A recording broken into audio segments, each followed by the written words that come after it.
my god, I'm so sorry. Hey guys, welcome back to my channel. It's been a long time since the last time na makapag-vlog tayo. And right now, I'm so excited kasi gaya ng mga past tutorial ko, past happenings ko na sinishare ko sa inyo, gusto kong i-share ulit sa inyo itong na-discovery ko na, well, kasi last week kasi nasa Boracay kami, kasama ko si Jowa, kasama ko si mama ko, tapos si mama ni Jowa. So apat kami, and syempre while browsing, while nagtitingin ka ng mga bagay para makatipid ka, isa ito sa mga natuklasan ko na malaking tulong talaga, malaking bagay talaga if you're planning to Boracay. So, malaking tipid talaga siya, guys. Anyway, guys, tingnan nyo yung ano ko. Anyways, wala tayong filter ngayon, guys, kasi nga, inaantay ko lang yung kapatid ko. Taba ko, saka ang tanda ko na talaga, guys. Ano ba ma-expect mo sa 36? Oh my God. So, sobrang itim ko yan. Makikita ninyo, nagbabalat na ako. Hindi ko kasi alam, for some reason, pag nadampi talaga yung katawan ko sa, sa tubig, hindi na ako makaalis. Ayan, nagbabalat na siya. And parang kami every month simula January puro water activities. Noong January nasa Bataan ako. Well, hindi na yung kasama sa story. So para maputol na tong usapan na to cut the story short, tama ba? Ito na, meron tayong, ito yung introduce ko sa inyo, half on, half off. Ayan. So guys, kung magtatanong kayo kung saan ko to nabili ko po ito sa Klook for only 180 pesos. Guys, I suggest na sa Klook kayo bumili kasi mas mura doon. 180 pesos lang doon, guys. Pero pwede naman kayo bumili doon mismo sa Boracay na for only 200. Mas mahal lang siya ng 20 pesos. Pero kasi ito, I suggest, bukod sa nakamura ka, pagdating kasi doon sa Boracay, so ganito yung step by step. Bibili ka nito sa Klook, hanapin mo lang tong half on, half off. Tapos lalabas na siya doon, tapos makikita mo doon yung price list. Bakit price list? Kasi meron doon, kung gagamitin mo siya ng 1 day, gagamitin mo siya ng 2 days ba, or 3 days, tapos 4 days, meron doon options. And since kami kasi, kasama kasi namin yung mga thunders, yung mga mama namin. So, isang araw lang yung kinuha ko kasi talagang plan ko lang talaga kunin to, gamitin ito ng isang araw lang. Tapos the rest ng nasa Boracay kami, yun na yung pahinga namin. Kumbaga, feeling ko kasi nung kinuha ko to, mapapagod talaga sila kasi marami ka talagang pupuntahan dito na tourist spot . So, maglalakad ka, magsasakay-sakay ka, mga thunders, siyempre, di ba? So, may mga options doon kung kukunin mo is 1 day lang, 2 days, 3 days, 4 days, parang ganun. Iba-iba yung presyo niya. And since this is for only 1 day, 180 pesos lang siya. So, tatandaan nyo lang yung oras. Kung halimbawa, 2 days yung kinuha nyo or 3 days, tatandaan nyo lang kung kailan nyo siya unang tinap. So, ma-activate itong card na to kung anong oras mo siya ginamit. So, halimbawa, ngayon mo siya tinap. So, the next morning, kung 1 day lang ang kinuha mo, same day, same time, siya may-expired. So, malaking tulong talaga siya kasi ito yung mga napuntahan namin, guys. So, kung may mga questions kayo tungkol sa mga napuntahan namin, gamit itong card na to, malaking tulong talaga siya. Pwede kayong mag-comment. Mag-comment dyan, magtanong sa akin, so sasagutin natin. Since very recent lang naman yung tawag dito, travel namin or yung pagbisita namin sa Boracay. So, medyo masasagot ko kayo. So, pagkabili nyo neto or pagkakuha nyo ng card na to, bibigyan din kayo neto. So, parang ito yung pinaka-map.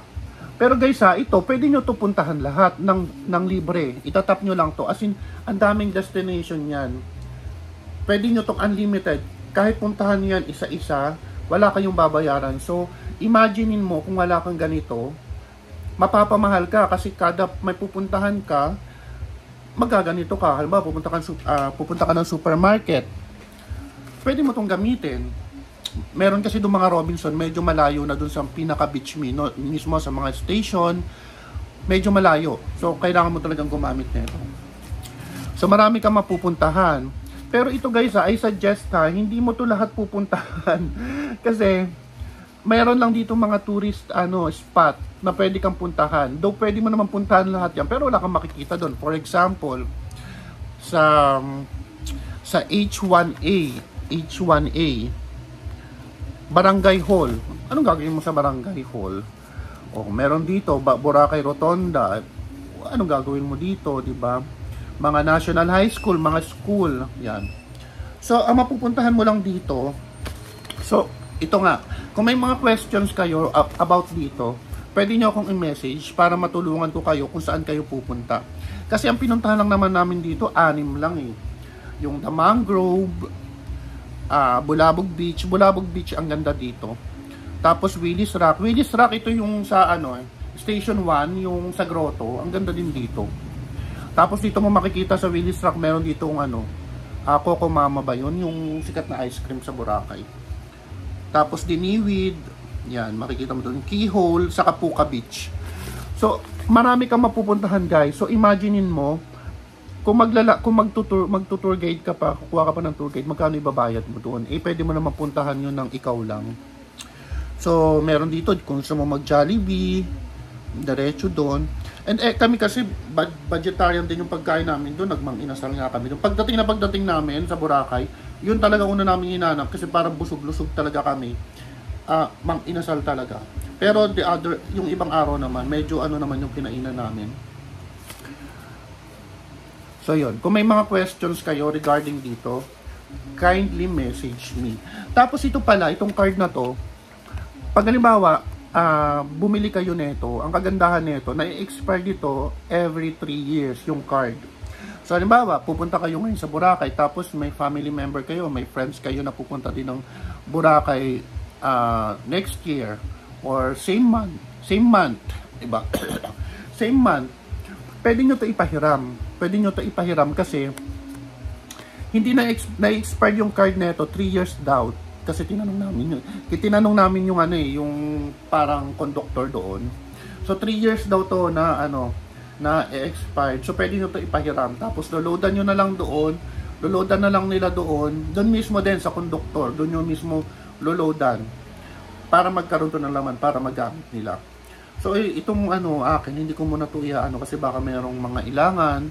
Actually nga to, inihiram nga to ni Mayora, pero hindi ko pinahiram kasi tawag dito, gagawan ko nga ng vlog para if ever makatulong sa inyo, 'di ba? Yung mga interested diyan na pupunta ng Boracay.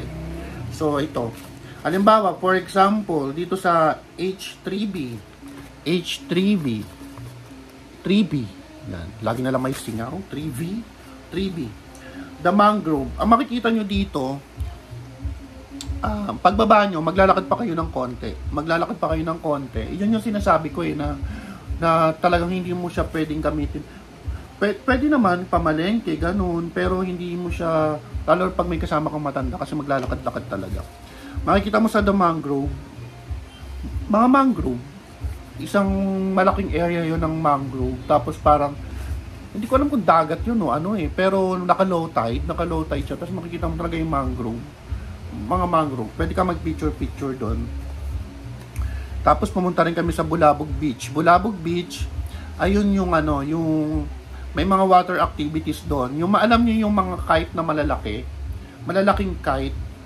Yun, yung malalaking kite na yun, ayun yung humihila sa mga basta malalaking kite siya, tapos nakahawak-hawak doon yung tapos nakasakay sila sa parang ang tawag doon, yung sinasakyan sa Siargao, yung yung asawa ni Andy Eigenman yun. Asa alam nyo na yun. Nakasakay sila doon, tapos nakahawak sila doon sa may kite na sobrang laki. Tapos yun yung sa kanila, naghihila-hila sa kanila. Tapos yun na yung pinaka-activity. Tapos sa Willis Rocks, H13, ayan naman yung pagbaba mo, andun na, makikita mo na kagad yung dagat. Sobrang ganda ng Willis Rock, guys. Sa yun na yung sa grotto, yung grotto doon. Guys, sobrang ganda, lalo na yung tubig, sobrang babaw ng tubig, malayo mapupuntahan mo. Tapos doon ka din pwede kayak, doon kami nagkayak. Sobrang ganda talaga doon, guys. Di ko lang kasi alam kung makaka-share ako ng mga pictures dito, pero sobrang ganda doon. Doon kami nagkayak. Tapos yung tubig sobrang ganda talaga. Yung buhangin puting-puti, as in puting talaga. Sobrang ganda. Kasi dati nung unang punta namin sa Boracay, ano siya eh, anong year ba yun? 2018? Ano siya, yung Station 1 na yun, hindi pa ganun kaganda. Ngayon sobrang luwag na ng Station 1. Sobrang luwag, basta ang ganda ng Station 1. Tapos Diniwid. Ano ba yung Diniwid? Ano ba yung hindi namin to pinuntahan kasi yung Diniwid, ito H15, yan. Yung Diniwid na yan, sabi, sobrang layo pa. May kasama kasi kami matanda, so in-skip na namin siya. Tapos itong Keyhole. Yung Keyhole naman, para lang siyang rock formation na gumawa siya ng isang malaking bilog. Kasi malaking bilog. Tapos pwede kang magpa-picture doon. Pero yung access kasi, medyo dito lang sa bungad. Parang hinarangan nila ng tali yung ng harang na tali yung keyhole mismo. Kasi baka may mga tawag dito, mga bato na mahulog. So ganun.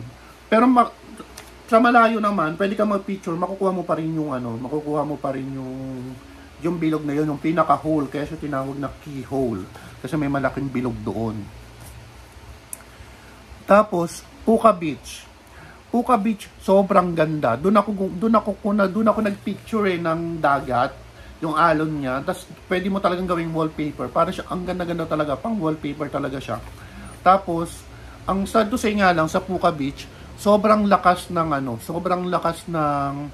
alon. Hindi mo talaga may enjoy yung paglangoy, nakakatakot, bakit dalhin ka sa Tapos maganda din yung Puka Beach. Tapos doon kami nag-lunch. Yun, may mga kainan doon, may mga souvenirs din. Tapos karamihan talaga doon mga foreigner talaga. Tapos yun, makikita mo talaga yung mga nila. Doon na nagpapalit, doon na Yun. Yun na makikita mo sa Puka Beach. Yun nga lang, pagpabalik mo, pag mag-aantay ka na nito, medyo agahan nyo. Huwag kayong magpahapon, huwag kayong parang alas 6 kasi ang tagal, guys. Parang 30 minutes kami nag-abang ng minibus neto, pabalik dun sa Kasi kami, ang bababaan mo kasi, Station X. Yun yung, andun na yung mga hotel talaga. Doon kami naka-hotel. Sa La Carmela kasi kami nag-check-in. Saan ba yung Station X? Ito, sa H5, yan. Diyan na yung mga hotel. Diyan ka pwedeng magpababa pag sa La Carmela ka, yung mga other hotels na mga malalapit. Yan. Tapos, pero meron din naman dito yung mga Azalea Hotel. Yan. Kung gusto mong diretso na mismo sa hotel nyo. Yan. H6, yan. So, yun lang guys. So, if meron kayong mga questions regarding Boracay na baka masagot ko kasi nga. And by the way guys ito, pwede mo tong i-scan para matrace mo yung mga unit, yung mga bus. Ayan, pwede mo yung i-scan. Ayan. Pero nga lang ito, hindi ko kasi alam kung anong oras sila yung last travel nila. Kasi nung umalis kami nung gabi, pumunta kami ng tawag dito, saan ba yun? D-Mall ba yun? Sa D-Mall. Nung pumunta kasi kami ng D-Mall, nakasakay pa kami dito papunta ng D-Mall, so hindi na kami maglalakad. Kasi kung maglalakad ka, malayo din yun guys from station to sa La Carmela malayo din yun. Yun nga lang, nung pauwi na kami, umulan siya. Pero hindi naman tag-ulan nun. Umulan lang talaga siya, medyo malakas yung ulan niya. Yun, nag-tricycle na lang kami. Alam niyo, binayad namin sa tricycle, 110. Biruin mo kung nakaganito ka, laking tipid.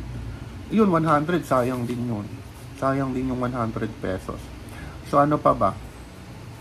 So, yun lang guys. Kung may mga questions kayo regarding dito, yun, mag-comment na nga lang kayo. Baka masagot natin. And, talagang tawag dito, ina-advise ko talaga na kumuha kayo nito. Anyways, kinukuha to, ganito siya. Pag bumili ka nito, meron kang generated lang na QR code na ipapadala sa email mo pagka doon ka bumili sa Klook. Tapos, pagbaba mo mismo ng airport, sa Katiklan, pagbaba mo doon, lalabas ka na. Talagang pupunta ka ng exit, papunta sa mga tricycle station. Bago ka pumunta doon sa tricycle station, makakakita ka ng mga booth doon, mahaba yun. So, sa number 5 ka pupunta. So, yun. Number 5 ba? Basta pagtanong nyo doon kung saan kinukuha ka mo tong HO, ang tawag dito, HO, hop on and hop off.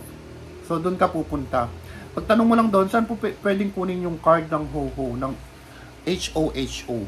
So, alam na yun doon sa airport. So, lalabas lang kayo talaga ng airport, papunta sa mga tricycle kasi doon din naman yung way nyo, papunta ng Jettyport. So, daanan nyo na lang doon. Pero, kung makalimutan ninyo, meron din naman silang kuwaan sa D-Mall ata yun. Pwede nyo rin itong kuwain pag nasa Boracay na kayo, sa D-Mall ata yun. So, yun lang guys. I hope nakatulong tayo. And anyway, sobrang ano to. Oh my God, may kilikili. Sobrang itim. And yung itim natin na yan hanggang ano pa yan, hanggang June pa yan. Kasi, next month, ano naman sa office, tawag dito, outing naman sa office. So, ganun. So anyways guys, thank you so much for watching. And if you ever have mga questions regarding this video, regarding this card, regarding the map, mag-comment lang kayo dyan and sasagutin natin yan. And yun lang guys. Bye! And please follow me and hit that notification bell. So bye guys, alis na kasi ako. Bye!